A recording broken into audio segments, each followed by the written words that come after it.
I opened a random flash drive left at my door, and when I reached the page predicting my boyfriend's betrayal, I realized something worse. He was the one writing it. I always believed my life would unfold slowly, gently, almost like the pages of a script written by someone who loved me, but that morning when I found the tiny black flash drive on my doorstep, everything inside me shifted because nothing about it felt casual or accidental, and the words, "Your future script," written on a small white label sent a strange warm chill through my chest that felt almost like a warning wrapped in excitement, and I remember standing there barefoot in the early light, holding it between my fingers, thinking maybe someone was playing a prank, or maybe it fell from a neighbor's pocket, but the moment I plugged it into my laptop, the screen opened on its own, and a folder named My Life appeared without me even clicking anything, and that's when my heartbeat turned into a quiet drum inside my ears.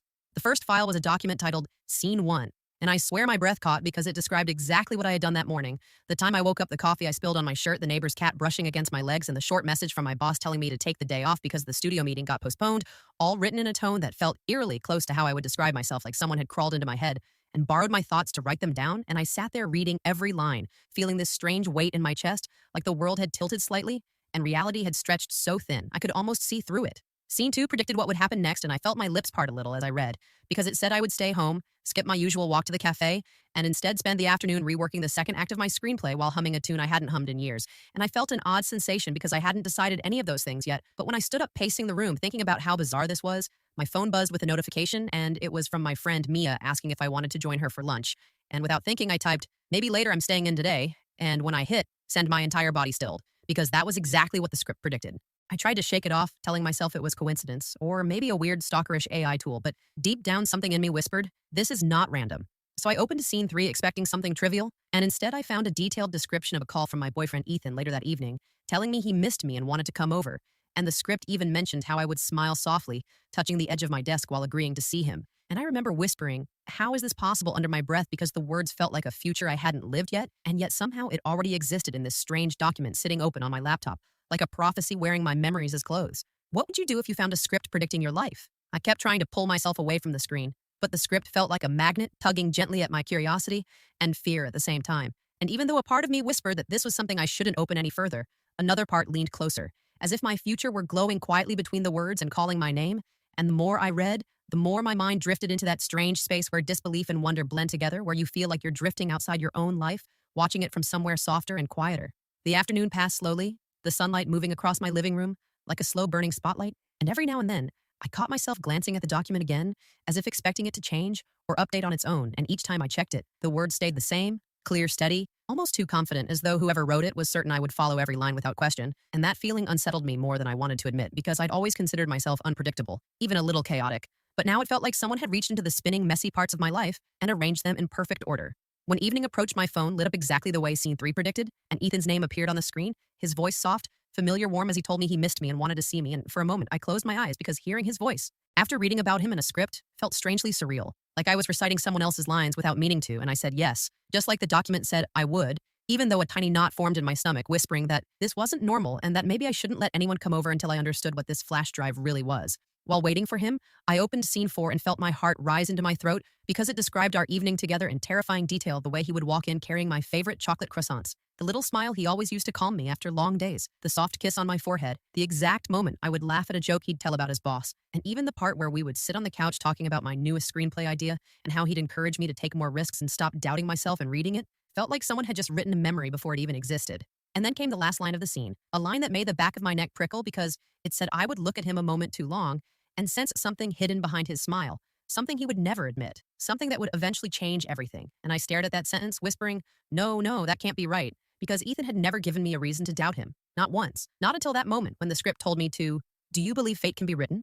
Ethan arrived just as the script said he would, and the moment I opened the door and saw him standing there with that gentle smile and the familiar warmth in his eyes, I felt this strange pull inside me, the kind that makes you want to forget every doubt and just fall into the comfort of the person you love. But at the same time, the memory of that last line in Scene 4 tugged at the back of my mind like a soft warning, and it made me look at him a little differently, not with suspicion exactly, but with a quiet awareness I hadn't felt before.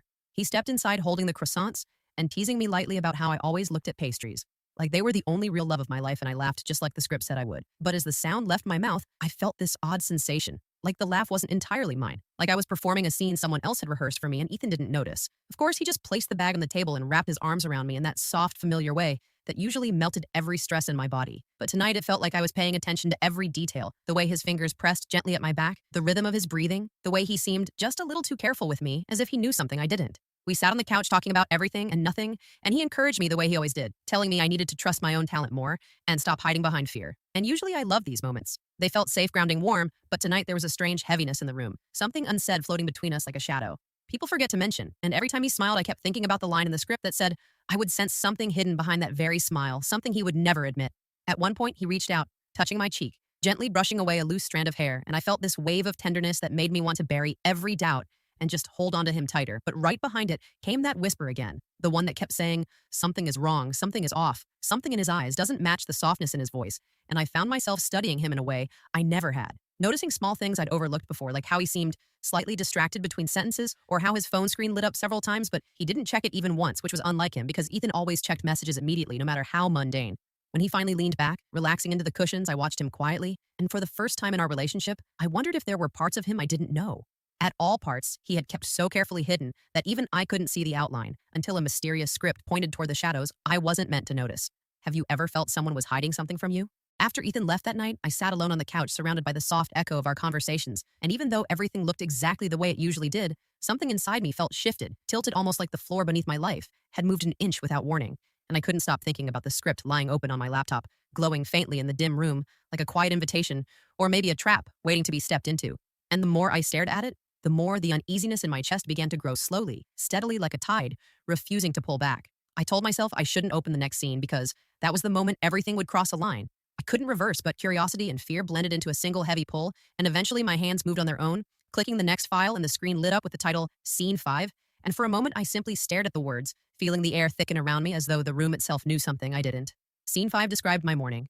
The next day, the quiet breakfast, the way I would watch the sunlight touch the edges of my kitchen counter, and the exact moment I would reread an old journal entry from last year about how scared I was of losing control of my life, how I feared becoming someone who followed instead of led. And the script even described the outfit I would choose, a soft blue shirt and worn jeans, the ones I always wore on days when I needed grounding. And I felt a strange ripple through me because I hadn't thought about that journal in months, yet the script knew I would reach for it instinctively, almost as if it understood my emotional patterns more intimately than I ever had. But the last section of the scene was what made my breath halt because it said that later in the afternoon, I would notice something unusual on Ethan's laptop, something he had accidentally synced to my shared cloud drive, something that would make everything inside me go still. And when I read that line, I whispered, no, that can't be real. Because Ethan had never hidden anything from me, or at least that's what I believed until the script suggested otherwise, and suddenly all the tiny details from the night before clicked into place. His distraction, the missed glances, the way he didn't check his phone, the careful gentleness in his touch like someone rehearsing sincerity. I didn't sleep much that night. I kept waking up every few minutes, checking the script again, pacing the room, running my fingers through my hair, wondering if I was losing my mind or if someone else was trying to slip into it and shape it into something fragile and predictable, something easy to manipulate, and each time I lay back down, the same thought returned like a quiet whisper. He knows something he shouldn't. When morning finally came, I felt an invisible weight pushing me toward the truth, waiting on Ethan's screen. A truth I wasn't sure I was ready to see, but the script insisted I would find it, and part of me knew that once I opened that file, my life would never feel the same again. Would you read ahead in your own future script? The next morning felt heavier than it should have, the sunlight slipping through my curtains in soft, thin lines that usually made me feel calm, but today everything felt muted, like the world was wrapped in a quiet haze, and even the air seemed to carry a strange tension that pressed lightly against my skin, as if reminding me that something was waiting for me, something I could no longer ignore. And I moved through my routine slowly, almost as if I were walking through a scene already written for me, a scene the script had predicted with such unsettling precision. I made coffee the way I always did, watching the steam curl upward in warm spirals. And for a moment, I tried to convince myself that the script was nothing more than an elaborate coincidence, maybe even a practical joke. But the thought dissolved almost instantly because, deep down, I knew coincidences didn't stretch this far, and I felt that familiar knot forming again low in my stomach, as if my body already sensed what my mind refused to accept. And I tried to shake off the feeling by eating breakfast in silence, but the quiet only amplified the anxious rhythm pulsing inside me. Eventually, I sat down at my desk opening my journal just like the script said I would. And as I turned the pages, I found the entry from last year, the one where I wrote about fear and control, and how I wanted to build a life that felt like it belonged to me. And reading those words now felt almost ironic, because nothing in my life felt truly mine anymore. Not when a stranger, or maybe not a stranger at all, seemed to be pulling strings I didn't know existed. And as I closed the journal gently, I felt an invisible shift inside me, like a reminder of who I once was and who I didn't want to become. By early afternoon, the tension in the air grew thicker, almost like a quiet nudge pushing me toward something inevitable. And I opened my laptop, breathing slowly, steadying myself as I checked the cloud drive I shared with Ethan, and at first everything looked normal. Just the usual photos, documents shared, reminders, schedules. But then I saw a folder I had never noticed before, tucked neatly between two older folders with a simple title that made my pulse quicken. scripting notes. And for a moment, I thought maybe it was related to my work. Maybe Ethan had saved something for me, but when I clicked it open, my breath stilled in my chest. Inside were dozens of files, each labeled with dates and small descriptions, and the very first one said, Scenes for Her Life, and something in me went cold, my fingers hovering above the trackpad as if afraid to touch it, and I whispered, Ethan, what is this under my breath without meaning to, because suddenly everything felt too real, too deliberate, too sharp, and I clicked the file anyway because hesitation no longer made sense. Not when my future was already written, somewhere behind those lines. The moment the document opened, I felt my heartbeat echo in my ears because the words looked painfully familiar, and for the first time I realized the truth might be so much darker than the script had hinted. What's the scariest thing someone has ever hidden from you? The file opened slowly, almost reluctantly, as if even my laptop hesitated to reveal what waited inside, and when the words finally appeared across the screen, my entire body stiffened, because the layout, the tone, the pacing, everything looked exactly like the mysterious script on the flash drive, but this time, the author name was visible in the metadata, and it wasn't a stranger or an anonymous creator. It was Ethan, and the moment I saw his name, everything inside me seemed to drop, as if the air had been knocked out of me, and I whispered, no, this has to be some kind of mistake, because I couldn't connect the gentle, loving Ethan. I knew with the person who would write something so intrusive and unsettling. The opening page described my recent days almost word for word, matching the flash drive script even down to the smallest moments, like how I tapped my fingers on the desk while thinking, or how I brushed hair behind my ear when I was nervous, and seeing these details written out so precisely made me feel exposed in a way I had never experienced before, like every tiny piece of me had been observed, cataloged, and then turned into a performance for someone else's control, and I felt this slow, rising discomfort spreading through my chest like ink dissolving into water. As I scrolled further, the words grew more chilling, because the scenes weren't predictions. They were plans, meticulously crafted outlines of how Ethan expected me to behave, how he believed I would react to certain situations, and how he could subtly steer my choices using familiar phrases, emotional cues, even physical gestures. And seeing it written that way made my skin prickle. Because it wasn't just manipulation, it was orchestration. Like I was an actress performing in a play I didn't audition for, and Ethan had been holding the script all along. One section described how he would comfort me during moments of doubt, how he would use soft encouragement to keep me close, how he would monitor my stress levels to make sure I stayed dependent on him emotionally, and the realization hit hard because I remembered so many times when he had said exactly the things written in those lines, and moments that once felt tender now twisted inside me like a quiet betrayal, wearing the mask of love. Near the bottom of the document, I found something that made my hands shake because it wasn't written in scene format like the others. It was a personal note from Ethan, and the first sentence felt like a punch to the heart. It said, "She trusts me so completely she will never look behind the curtain," and beneath it, he had written dozens of future plans all structured like story arcs about how he wanted me to grow, how he wanted me to fear losing him, how he wanted to shape my ambitions so they aligned perfectly with his dreams rather than mine. And the more I read, the more I felt this heavy pressure forming behind my ribs, like my body could barely contain the shock. I sat there staring at the screen, feeling the room blur around the edges because this wasn't just a script about my life, it was a blueprint for controlling it. And suddenly, every moment with Ethan felt different, every memory rewritten under the weight of this terrifying new truth. Have you ever trusted someone more than you should have? I don't remember how long I sat there staring at Ethan's words, but time felt different, almost stretched thin, like the space between heartbeats had widened and turned into a quiet echo, and I kept reading the lines again and again, hoping the meaning would somehow soften or shift. But every sentence only grew sharper, more deliberate, more invasive, and it felt as though someone had peeled back my entire life layer by layer until nothing was left untouched. Nothing was left mine, and the realization moved through me, slowly like a cold wave settling into my bones. I closed the document for a moment, pressing my palms against my eyes, trying to steady my breathing, because the air felt tight and unfamiliar, as if the room itself was holding its breath, waiting for me to understand the full weight of what I had uncovered. And part of me wanted to believe this was some misguided attempt from Ethan to write something artistic, maybe something inspired by our relationship, something harmless, but the details were too specific, too calculated, too intimate in ways that no story should ever be. And deep down, I knew this wasn't creativity. It was control disguised as affection. Eventually, I opened the next file labeled Upcoming Scene, and my fingers trembled as the words filled the screen. Because this scene wasn't about my past or present. It was about the near future, and it described a conversation Ethan planned to have with me that very evening. A conversation where he would gently discourage me from applying to a new writing fellowship, something I had been excited about for weeks, and he would frame it as concern, telling me he didn't want me to get hurt or overwhelmed, but the script said his real reason was to keep me closer, reduce opportunities that might shift our balance or give me independence he couldn't monitor, and reading that felt like someone squeezing my heart slowly, deliberately. The next lines described how I would react because, according to him, I always softened when he spoke with quiet sincerity, and how I would give up the application without realizing I had been nudged away from it. And the thought made my stomach twist, because I remembered moments when I had backed away from opportunities in the past. Moments Ethan had gently steered me from things I wanted, moments I dismissed as coincidence or care, and now they all felt like puzzle pieces clicking into place, forming a picture I never wanted to see. I leaned back in my chair, letting the realization settle heavy and suffocating, because the truth was undeniable. Ethan wasn't writing my future as a fantasy. He was scripting my choices, influencing my emotions, guiding my reactions and shaping my life until it aligned perfectly with his vision. And the part that scared me most was not that he succeeded, but how easily I had followed, without noticing, without questioning, without protecting the pieces of myself I thought were unbreakable. A quiet tremor ran through me as I whispered to the empty room. I need to confront him, and even though my voice was soft, the decision inside me felt solid, unshakable, like the first real thought that truly belonged to me after days of living inside someone else's story. Have you ever realized a truth that changed everything instantly? The hours that followed felt slow and heavy, like the world was wrapped in thick glass, and every sound echoed strangely inside it, and I moved around my apartment without really seeing anything because my mind kept circling the same thoughts over and over. Ethan wrote, "My life." Ethan planned my reactions. Ethan shaped the way I moved, breathed, decided, and the weight of that realization sat in my chest like a quiet storm, gathering strength with every passing minute, and I kept asking myself how long this had been happening, how many choices had been mine, and how many had been gently guided by his carefully chosen words. I kept glancing at the clock, watching the hands move toward the moment he said he would come over, because according to the upcoming scene, he had planned the conversation down to the smallest gesture, even the way he would place his hand on mine, and the soft, melancholy smile he would use right before asking me to drop the fellowship application. And knowing all of this didn't make me feel prepared. It made me feel exposed, like I was about to walk into a scene he had rehearsed 100 times while I stood there improvising my lines without a script. As evening approached, my apartment filled with the kind of silence that doesn't comfort but watches, and I sat on the edge of the couch, running my fingers along the fabric, grounding myself in the quiet decision I had made, the one that belonged to me alone. This time, I was not going to follow the script. I was not going to let him shape this moment. And when I finally heard the soft knock on the door, my pulse rose sharply, but underneath the fear, there was something steadier, something like clarity, something like my voice finally waking up after a long, quiet sleep. I opened the door, and there he was. Ethan, with that gentle, warm smile, the same one the script predicted, and for the first time I saw it differently. Not as affection, but as strategy. And even though it hurt a little deeper than I expected, I didn't let myself look away because I needed to see him clearly. Not the version I had loved, not the version he had curated, but the one who believed my life could be arranged, like scenes in a screenplay.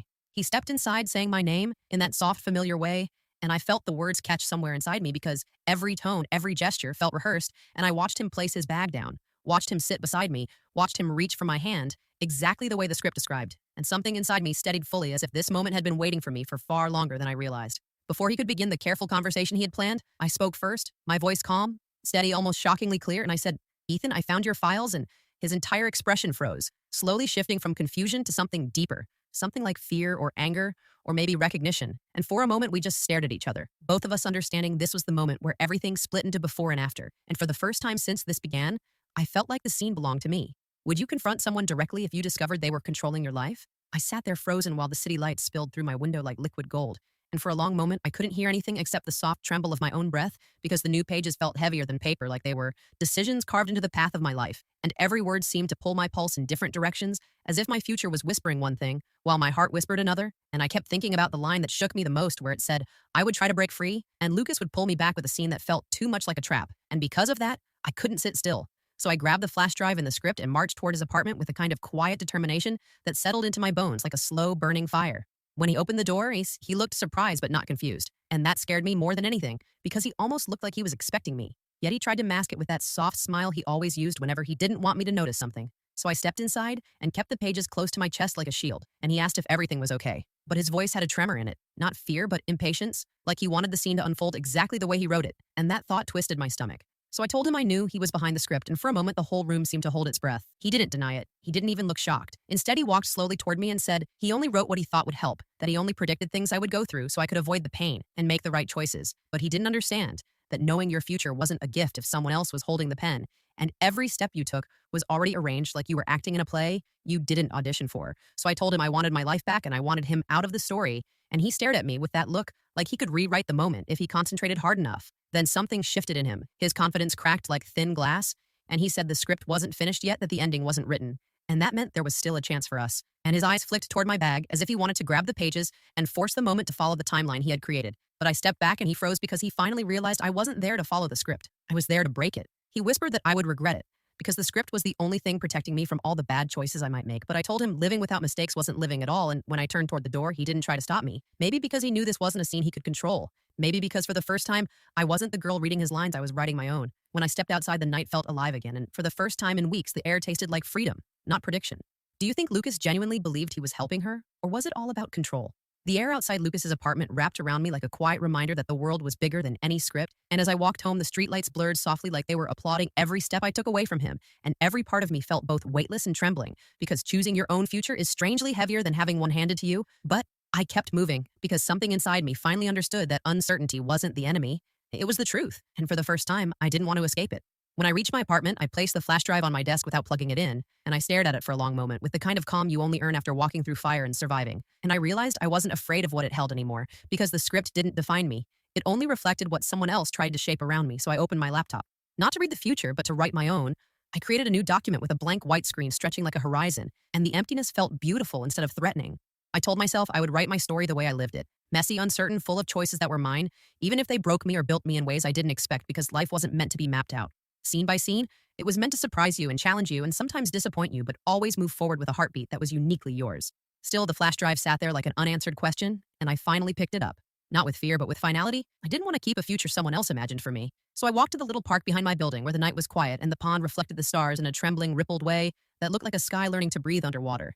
And I stood there holding the drive between my fingers, feeling its cold metal surface like a final piece of someone else's story, lingering on my skin. I whispered goodbye. Not to Lucas, but to the version of myself who once believed she needed a script to stay safe. And with one steady breath, I threw it into the pond, watching it sink slowly beneath the water until the darkness swallowed it completely, and I felt something lift inside me like a weight undone, like a string finally cut. When I walked back home, the streets didn't feel predictable. They felt alive, every step humming, with the possibility of things unwritten and unfamiliar. And when I climbed into bed, the silence didn't feel frightening. It felt open, like I could fill it with any choice, any dream, any scene I wanted, because the ending was no longer in his hands or on his pages. It was in mine. I fell asleep with a soft smile, knowing tomorrow wouldn't follow a script, it would follow me. If you were her, would you keep the flash drive, destroy it, or confront him again?